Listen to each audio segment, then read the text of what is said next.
Double, double, toil and trouble, fire burn and cauldron bubble. What's that, you ask? No, that's not the teaser for this video. I was just reviewing my DM notes for this Sunday's game. Let's talk about the Witch class in Pathfinder 2nd Edition on this episode of The Local Disaster Tour Guide.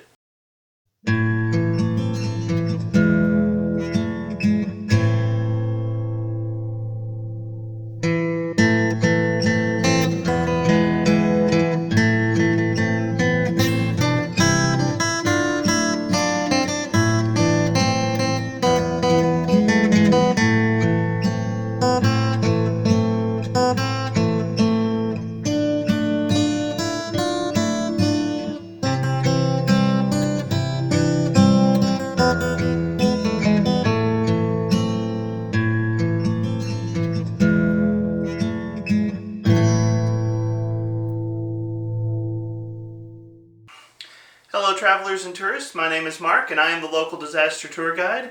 That's right, I am a storyteller, and if I had a familiar, they would be about 75% done with my players' shenanigans by now. Welcome to a journey through the fantastic world of TTRPGs like Pathfinder and Starfinder. Today we are returning to my classic introduction series, and in honor of Halloween, today we're going to be taking a look at the Witch class from the Advanced Player's Guide in Pathfinder 2nd Edition.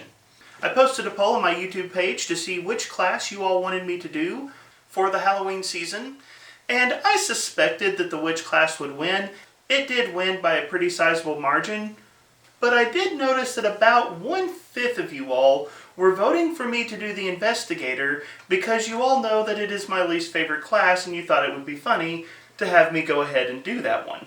I see you, Internet. I see you and I appreciate you. So today, we're going to be taking a look at the Witch class. We're going to talk about its role in Pathfinder 2nd Edition, and we're going to examine it through the lens of 5 specific questions that can help players decide if this is the class for them and how they might want to approach using a witch in a game. The questions are, number 1, what is the witch? Number 2, what are the strengths of the witch class? Number 3, what are the weaknesses of the witch class? Number 4, what build options does the Witch class offer? And number 5, how can I get the most out of playing a witch? Now, these classic introduction videos do tend to be some of my longer videos, so I don't want to waste too much time on the intro. But really quick, I do want to throw out the usual YouTube requests just because this is a longer video. If you enjoy this video, please give it a like and a share. Subscribe to the channel for more conversations about TTRPGs. And most importantly, I encourage you to be a part of the conversation. Leave your thoughts on the Witch class in the comments down below. Let me know where you agree with me or disagree with me. And leave your advice for how to get the most out of the Witch in play as well. Also, if you're interested in being more involved in the Disaster Tour Guide community, you can check out my free Discord or my Patreon page, both of which are linked in the video description. Alright, let's get started.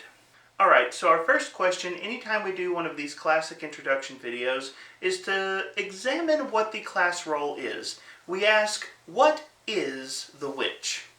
And to answer this question, I like to break it down into 3 subcategories. The first category is a discussion of the role that the witch plays inside of the game. The second question is to ask how complex the witch class is in play. And the third question is to ask what some of the key terms are that you need to be aware of if you're going to play a witch. And we get a taste of the complexities of the witch class with that very first sub-question, which is, what is the game role of the witch class? The witch is an intelligence-based, variable tradition prepared spellcaster. Alright, let's break those things down real quick. Anytime that you deal with a spellcasting class inside of Pathfinder 2e, there are certain game mechanics that you need to examine to understand the role of that particular spellcasting class. One of the things that you want to examine is which ability score drives that particular class's spellcasting. Taking this ability score as high as possible is going to make your spells stronger and make them more effective in combat, and it's often going to influence which skills that particular class has a stronger natural aptitude for using. In the case of the witch, they cast based off of their intelligence. and that means you'll want to push their intelligence as high as possible. Another thing that you want to look at is the difference between a prepared and spontaneous spellcaster. Now, so far in this series, we have only talked about prepared spellcasters, and we are continuing that tradition by looking at the Witch because they are also prepared spellcasters. If you want a deeper dive into the nuance of prepared spellcasting, I encourage you to check out my wizard video. I'll try to throw a link up here. But the basic concept is this.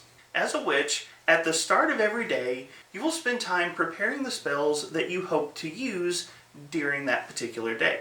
Unlike a wizard, witches do not use spell books, but rather they spend time communing with their familiar in order to prepare their spells. However, when it comes to preparing spells, the witch is going to be very similar to the wizard in terms of the spell slots that they have access to, the number of cantrips that they can use. The progression that you have seen with wizards, you're going to see a lot of the same stuff here because they are both intelligence-based casters. The real strength of prepared spellcasting is the incredible flexibility you have in selecting spells. Your familiar can learn and store new spells, and over the course of a long game, you might acquire an incredible selection, a very wide variety of spells that are available to you, and at the start of every day, you get to pick which spells you think will be most beneficial. Prepared spellcasters find their flexibility in preparing their spells, but they lose flexibility when it comes to casting their spells. Whatever spell they have put in a given spell slot, that's the spell that they're going to use. They typically cannot switch out one spell for another if they decide that a given spell that they prepared isn't very well suited to their current circumstances. If you want to play a prepared spellcaster like a witch, planning ahead is a very important part of the process. But the real complexity of the witch comes in on their spellcasting tradition. We've talked about in previous videos that there are 4 spellcasting traditions in the game: Arcane, Divine, Occult, and Primal. And for every spellcasting class that we have covered thus far in this series, they all come from a single tradition, and they use that given tradition's spell list as their spell list. Wizards use arcane spells, so their spell list is always going to be the arcane spell list. Witches are complex because they can potentially access any of the 4 traditions based upon the particular patron that they have as a witch. Okay, so let's take a quick sidebar and talk about one of the interesting storytelling aspects of the witch in Pathfinder 2e. The witch accesses their magic through a patron. Some entity has decided to help the witch and give them access to magical powers, serving as a sort of mystical mentor for the witch and driving them towards, well, to be honest, the witch doesn't necessarily know. The patron often has their own mysterious purpose or ends, and they are helping the witch, but the witch doesn't necessarily know why the patron has decided to invest in them. Depending on your patron, it's going to change which type of spells you can access. Some patrons, like the Fate patron, will give you access to the occult spell list, while other patrons, like the Winter patron, will give you access to the primal spell list, and among all of the options for the witch, you can potentially access any of the 4 spell traditions. Which means that the spellcasting role your character will play is going to change depending on which spellcasting tradition your patron gives you access to.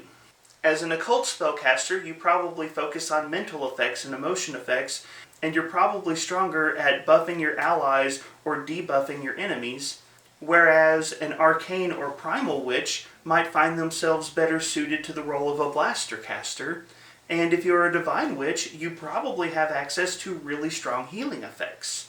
The role of the witch is going to change based on the patron and the spell list that that patron gives you. So as you can see, the witch is a fairly complex class. Overall, I give the witch a complexity rating of a 7 out of 10. Now, this is slightly lower than the wizard's complexity rating, and really I think that the witch and the wizard are about on par in terms of their overall complexity, but the wizard class, their complexity is very front-loaded in terms of they make a ton of choices at level 1 that they then have to live with for the rest of their career.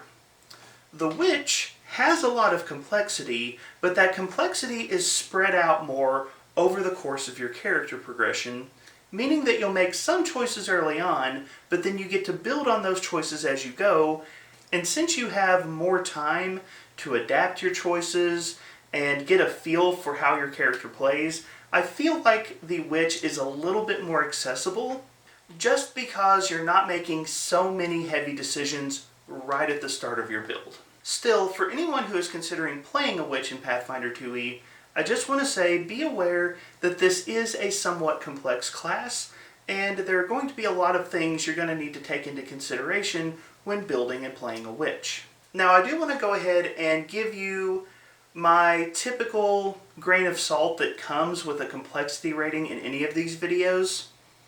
Never let a complexity rating pull you into or out of a class when you know what you want to play. Over my many years of gaming, I have observed that player enthusiasm beats out complexity almost every single time. If you are excited about a character, you're going to be motivated to learn the rules, so even if a class is a little bit more complex than what you normally play, if the interest is there, if you're curious about it, if you really want to give it a shot, go ahead and follow the lead of what you are interested in. Don't let complexity dissuade you if you really see something compelling in a given class. The last thing that we talk about in this section is the key terms for a given class. Every class comes with certain key terms that you're going to want to be familiar with when you play that class. And Paizo has kindly placed key term sidebars into every single class section so that you know some of the key terms that you're going to need to be familiar with. For the witch, they give us 2 key terms, hex and metamagic. Now, we have seen metamagic before. Metamagic is a key term that describes ways that spellcasters can modify their spells. Typically, the way metamagic works is that you spend an action immediately before casting to modify the spell that you're about to cast in some way. For example, if you used reach spell metamagic immediately before casting a spell, you would increase the effective range of that spell. Every metamagic option is going to have different effects, but it allows you to play with the parameters of the spells that you are using. For witches, they also get a new key term, which is hex. Now, hex is actually going to cover a couple of different things for witches. Hex can refer to the focus spells that witches use, in which case they will operate just like the focus spells of any other class that might use focus spells. Or it might refer to hex cantrips, which are unique cantrips that your patron gives you. In either case, that keyword of hex tells you that you are drawing some magic directly from your patron in order to use this unique cantrip or this unique focus spell, and that means that you are limited to 1 hex spell per turn, regardless of how many actions you may have available. In other words, don't try to use your hex cantrip and your hex focus spells in the same turn, because you will lose the actions for whatever comes second. Beyond those 2 keywords, I would also encourage you to spend some time learning about the different traits that come with the different spells you might be using. Witches can access every single spellcasting tradition in the game, so I'm not going to try to dive into every single trait that a spell might have, but just be aware that spells come with traits, and that if you're going to use a spell, you want to know what the traits of those spells mean. Invest some time into learning whichever traits are relevant to your character, because they will impact you in play. So now that we understand how the witch functions inside of the game, let's take a look at our second big question, which is, what are the strengths of the witch class? Now there's a lot that we could dive into here, but I have 3 things in particular that I'd like to talk about. Familiars and flexibility, skills, and oddly enough, perception. First up, familiars and flexibility. So we already talked about how the witch is a prepared spellcaster, which means that they have a lot of flexibility in terms of which spells they can prepare each and every day. the ability for their familiar to learn new spells, and the ability to switch out their spells each and every day grants a lot of flexibility and a lot of just customization to how you want to approach a given adventure. And if you're looking for a spellcaster that can adapt to adventures very easily, I strongly recommend for you to take a look at the Witch, because there's a lot of flexibility built into the class just because they are a prepared spellcaster. On top of that, witches have more flexibility due to their patrons and the lesson class feats that witches can access. Basically, as you level up, you can take lesson class feats to learn unique abilities from your patron. That ability to customize your character as you go, more flexibility, that's a good thing. But where it has the potential to get truly ridiculous is with familiars.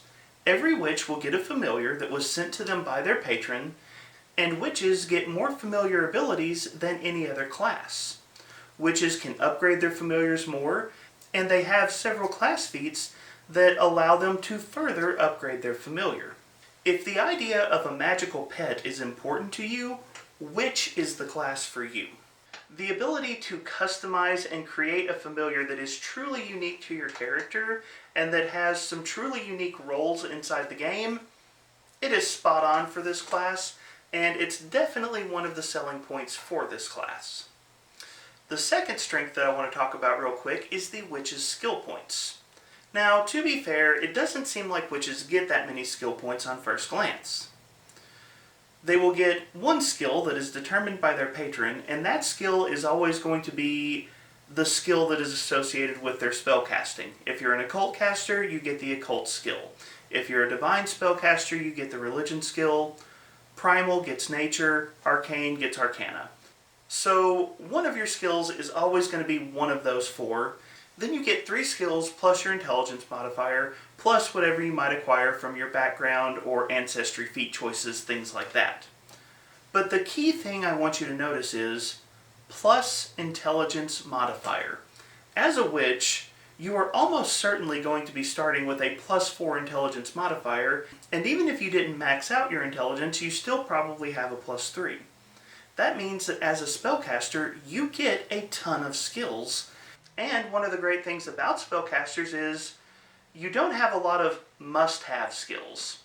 In fact, typically your must-have skill is the spellcasting skill for your tradition, which you've already got, and then all of your other skill points can kind of go wherever you want them to.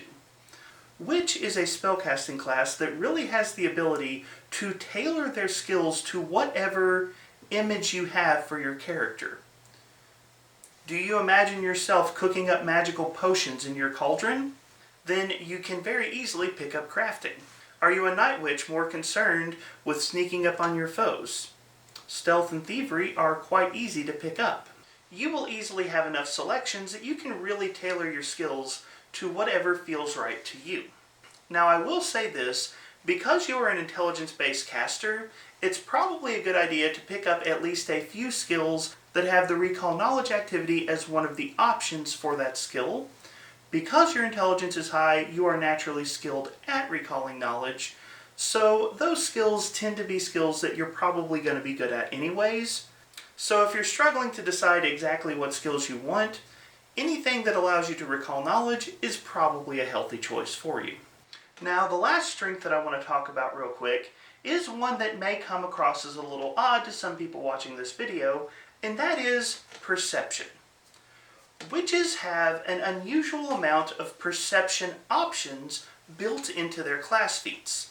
Now, I will say this, witches cap at expert perception. So if this is something that you want to take advantage of, you probably need to invest in the Canny Acumen General feat and use that to bump your perception.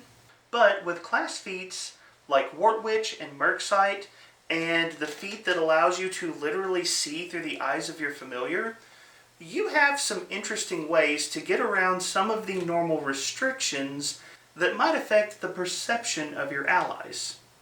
One of the easy ways to shut down a lot of spellcasters is to interfere with their ability to target other creatures, but as a witch, it's a little bit harder to do to you because you have options that can allow you to get through at least some of those normal forms of concealment. And I will say this, Witch is one of those classes that pairs really well with ancestries that have low light vision or dark vision because of the feats I just mentioned. So it's a little bit of a sneaky benefit of the Witch class, but if you're concerned about your perception as a caster, Witch is a class that can do better in this category than it might seem at first glance. But now let's talk about the weaknesses of the Witch class, because there are definitely some downsides that you want to consider if you're thinking about playing a Witch. The first one being, you can't take a punch. You're a caster, you're just like the wizard, you don't have training in any armor, you've got the lowest possible hit points per level, your defenses are not that strong. In fact, you rely very heavily on spells to keep you safe, and if you get caught in a violent confrontation, your hit points can disappear alarmingly quickly. Casters are not known for being particularly durable, and you are among one of the least durable versions of casters in Pathfinder 2e, so just be aware that if you decide to play a Witch, you might be something of a glass cannon. The second weakness for the Witch that I want to talk about is something that I see discussed a lot online, and that's what's known as trap options for the Witch. Now, I'll go ahead and say I don't fully agree with the term trap options, but a lot of people on the internet will point out that certain options for the Witch are, at the very least, challenging to use well.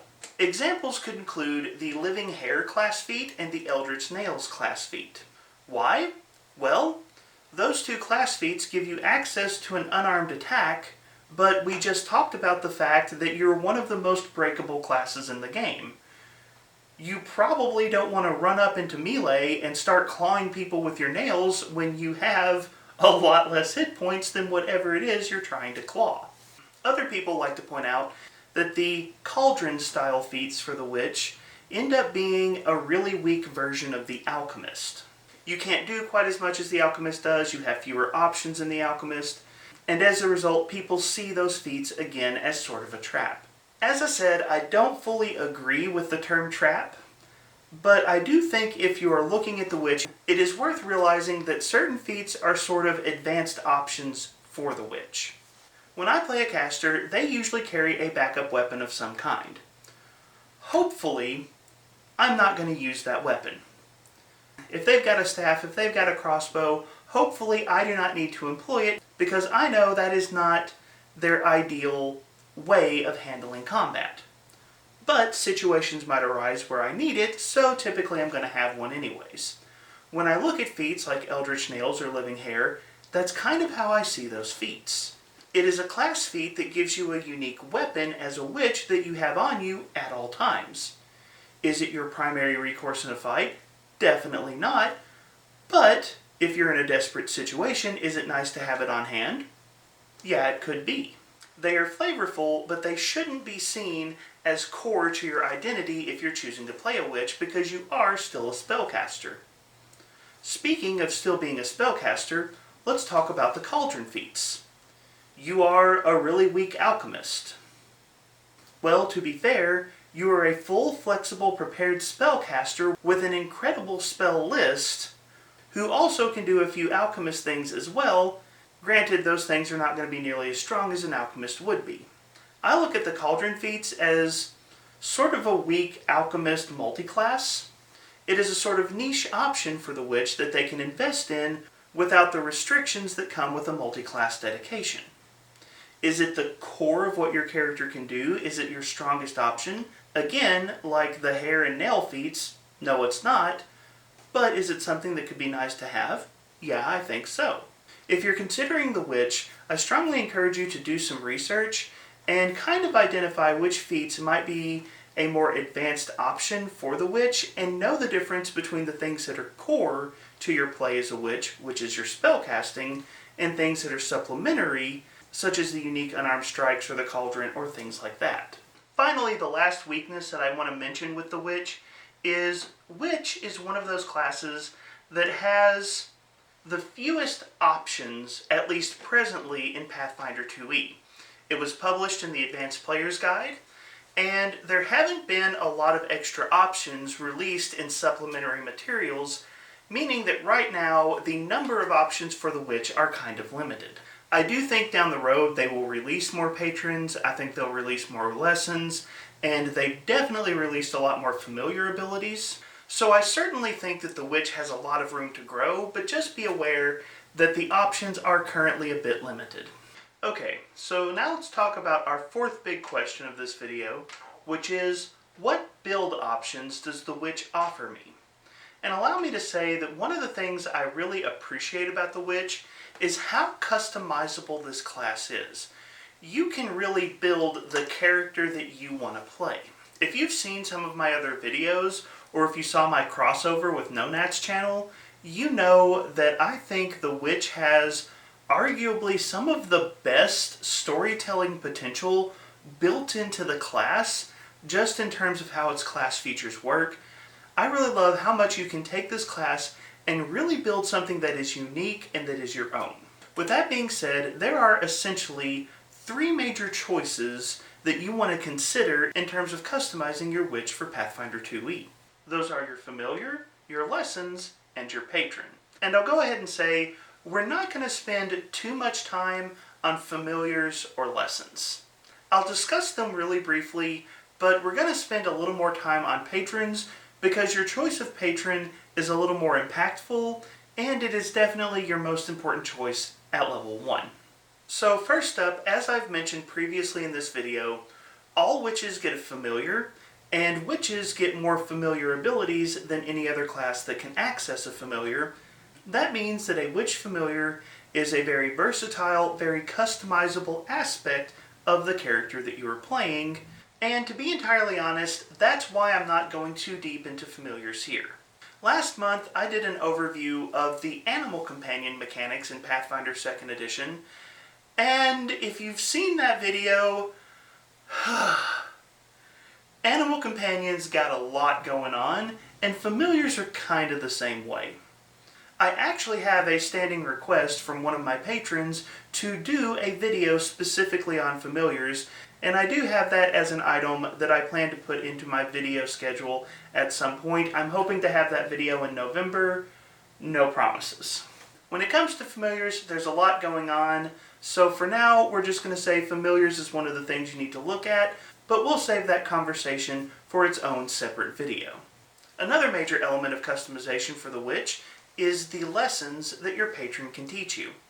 You will have certain class feats available to you as a witch which give you the ability to learn basic, greater, or major lessons from your patron. Because these are features that you pick as you level up, and they're typically not something you're going to be concerned about at level 1, again, I'm going to kind of set this conversation aside. In short, each lesson is going to give you access to a hex, and is going to add one spell to the list of spells that your familiar can give you. As we mentioned before, your hexes are your focus spells, so basically you can consider each lesson to be a new focus spell and a slight expansion to your spell list. However, the patron class feature is something that you're going to pick up at level 1, and it is going to be very influential to your character, so let's take some time to talk a little bit about what the patrons are and what options they give you. Your patron is a mysterious figure that has invested in your character and is helping them to access their magical powers.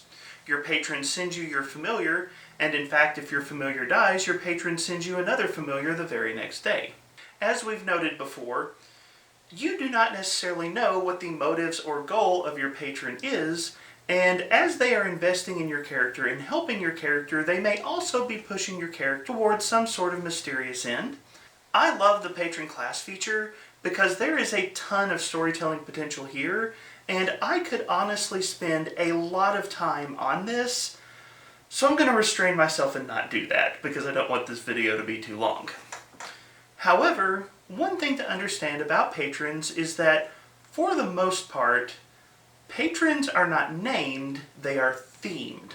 You don't know who your patron is, at least usually. And so, instead of giving patrons specific names, they come with certain themes, such as curse, or fate, or wild, and then it is up to your game master, or possibly you and your game master, to iron out the details of exactly who your patron is under that particular theme. Every patron will give you 4 things: access to a spell list, a trained skill, a hex cantrip, and an additional spell that your familiar knows. By the way, an important thing to note about the hex cantrips for the witch: every single hex cantrip in the game, at least right now, has the potential to be cast as a single action, giving you some excellent spellcasting economy. So let's go over them quickly. The first patron is the Curse Patron. This patron gives you access to the occult spell tradition and the occult skill as well. Your familiar will learn the Ray of Enfeeblement spell, and you gain access to the Evil Eye Hex Cantrip. This is a hex cantrip that will allow you to potentially frighten your enemies. The next patron is the Fate Patron, which again gives you the occult spell tradition and the occult skill.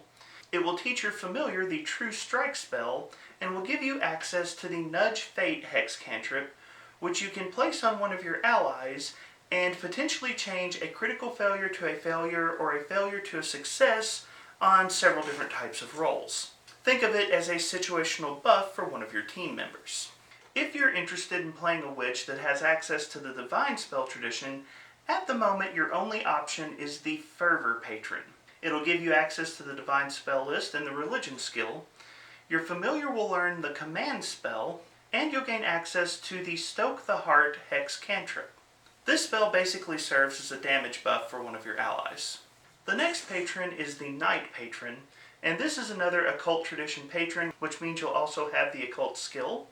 It'll teach your familiar the Sleep spell, and it'll give you access to the Shroud of Night Hex Cantrip, which you can use to place darkness over the eyes of a creature. If that creature does not have dark vision, then all other creatures become concealed relative to that creature. Interestingly, this is also designed as a way to remove light blindness penalties from your allies. If you're interested in playing a witch who has access to the powerful Arcane spell tradition, currently your only patron option is going to be the Rune Patron. This will give you access to the Arcane spell tradition and the Arcana skill. Your familiar will learn the Magic Weapon spell, and you'll gain access to the Discern Secrets Hex Cantrip. This Hex Cantrip can give you a bonus to the Recall Knowledge, Seek, or Sense Motive activities. In other words, it makes you better at finding out stuff that's hidden. Pretty simple, but pretty nice. If you're interested in the Primal spell tradition, you actually have two options for the witch, and the first one is the Wild Patron.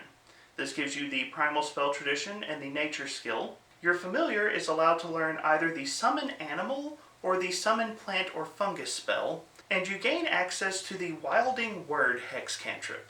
This Hex Cantrip is used to target an animal, a plant, or a fungus, and it has the potential to make that creature sickened should the creature try to attack you. In other words, it's a way to turn aside certain hostile natural foes. The other option for Primal Witches is the Winter Witch, which I don't have time to go into all of the fun Galarian lore here, but you might want to read up on that because there is some interesting lore you can dive into there. The Winter Witch will give you the Primal spellcasting tradition, along with the Nature skill. Your familiar will learn the Gust of Wind spell, and you'll gain access to a Hex Cantrip called Clinging Ice. This Hex Cantrip can do a little bit of cold damage to a target, and on a failed or critically failed save, can also slow a target down. Now you might think this sounds a little bit weak, but allow me to remind you that Hex Cantrips are single action spells, meaning that there's a lot less opportunity cost in order to use them. Now there is one final patron that we need to talk about, and this patron option comes from the Lost Omens Legends book, and it is a rare patron, Baba Yaga. Now since this is a rare patron, this is definitely one of those Game Master permission patrons, but it's still worth talking about. Baba Yaga is an occult patron, so you'll get the occult spellcasting tradition and the occultism skill. Your familiar will learn the Chilling Spray spell, and Baba Yaga has what is probably one of my favorite hex cantrip options in the game, Spirit Object. Spend an action to animate an object. It might sprout legs or find some other way to move, but you can basically target an object and make it move. That's the single action version of the spell. If you use the 2-action version of the spell, the object animates and at the end of its move can attack an adjacent creature. Honestly, that is fun, and if a player told me they wanted to play a witch with Baba Yaga as their patron just for that spell, I'd probably let them because that is an amazing cantrip. That is so funny, I love it. But those are the different patrons that you can access as a witch, and that choice of patron is going to be the most important choice you make at first level, so consider which of those is the best fit to the style of character you would like to play. So that brings us to the last big question of this video, which is, how can I get the most out of the witch? And honestly, this is one of those questions where I could spend so much time talking about this that it would almost be its own separate video. The witch has so many options at its disposal. It can potentially access any of the 4 spell traditions. There are so many different lessons that the witch can learn. Each patron is going to influence the witch in different ways, and then each witch is going to have their own unique familiars with unique abilities. There is so much here that it's kind of hard to say how to get the most out of the witch without stopping to ask the question, what do you want out of the witch first? So basically what I want to say here is, dive headlong into the story side of this class and really ask yourself what kind of character you want to portray. I truly think the greatest thing about the witch is the storytelling potential that Paizo has baked into the class features of the witch, and there are just so many options here that spend some time daydreaming, spend some time thinking, spend some time really getting into what flavor you see for your character, because this really is a class that can deliver a ton of flavor, a ton of customization, where you can really make the class your own. If you want to get the most out of the witch, I don't think it's so much maximizing the mechanical value of the class. There is some of that you'll need to consider, but really I think to get the most out of the witch, you just need to have a clear picture of what you want to do with the witch, and then once you have that picture, you'll be ready to run. Now, as I've said with some of the other caster classes in this series, it is important to remember, at the core of your character, you are a caster. Your greatest strength is your spells. Yes, there are other things you can do. Yes, you can have a crazy familiar. Yes, you might have a cauldron or nails or hair or all of these other cool, flavorful stuff. But at the end of the day, your core strength is going to be your spells. So always keep that in mind when you are building and playing a witch. But if you keep a clear focus on what your strengths are, and know how you want to flavor some of the secondary aspects of your character, I really think this is a class that you can get a lot out of. And because the witch is so flexible, and because the witch can access so many different things, this is really one of those classes where all of the tips I've given for the other spellcasting classes can kind of come back and help you here. So any of the things that I've said about getting a lot out of the wizard or the cleric or the druid, things like that, a lot of those pieces of advice will also apply to the witch. They are so flexible that they can really do a lot of different things, and if you play them smart, you can get a lot of mileage out of this class. But I think the time has come for me to turn the conversation over to you. What do you think about the witch? Do you agree with my assessment of the class? Are there strengths of the class that I overlooked, or are there weaknesses of the class that I failed to highlight? What tips or tricks, what advice would you give someone who is interested in playing a witch, and how do you think players can get the most out of the witch in-game? Leave your thoughts in the comments down below, and do all of that other YouTube stuff that I mentioned way back at the beginning of this video. I thank you all so much for being here. I appreciate everyone who contributes to these conversations. Thank you so much. Have a wonderful day.